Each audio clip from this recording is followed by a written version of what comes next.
मिलेगा हरिद्वार में, मेरा भोला मिलेगा हरिद्वार में। ओ घूमो चाहे ओ ढूंढो चाहे ओ घूमो चाहे सारे संसार में,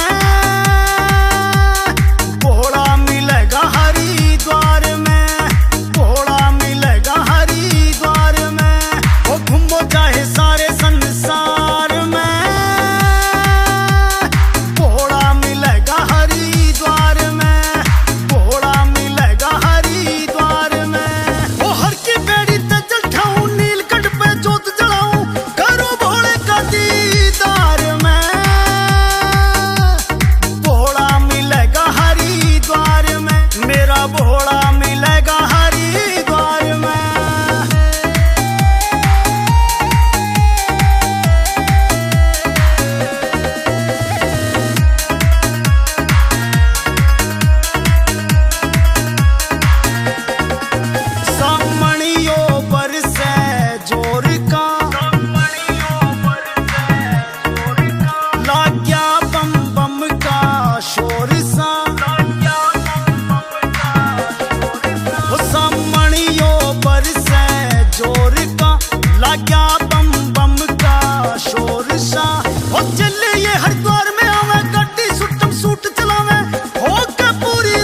शंकर भोले के है फैन ये दिल्ली आले, मेरे भोले बाबा के है फैन ये यूपी आले।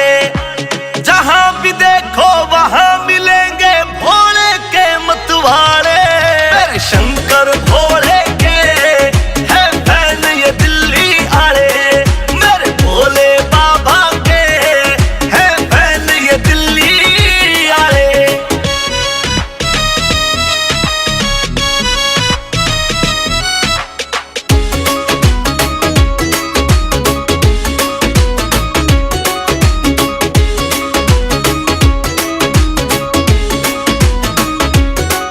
हरियाणा वालों के दिल में बाबा का वास है, एक भोले बाबा में इनका पक्का विश्वास है। हरियाणा वालों के दिल में भोले का वास है, एक भोले बाबा में इनका पक्का विश्वास है। जो है भोले के भक्त खास ना होते दिल के काले, भोले बाबा के है फैन हरियाणा आले, मेरे भोले बाबा के है फैन ये दिल्ली आले।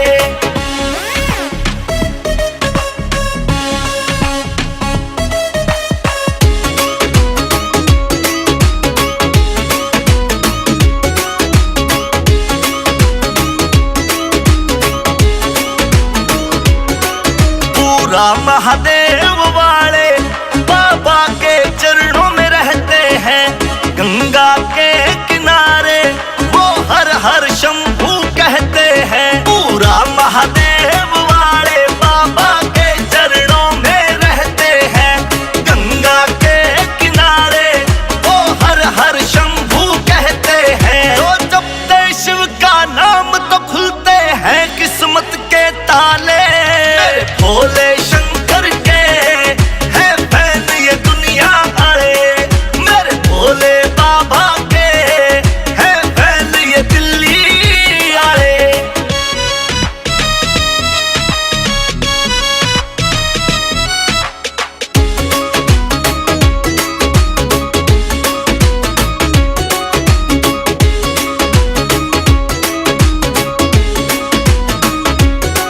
संजय चेतक आड़ा भोले का चेला खास है, अजीत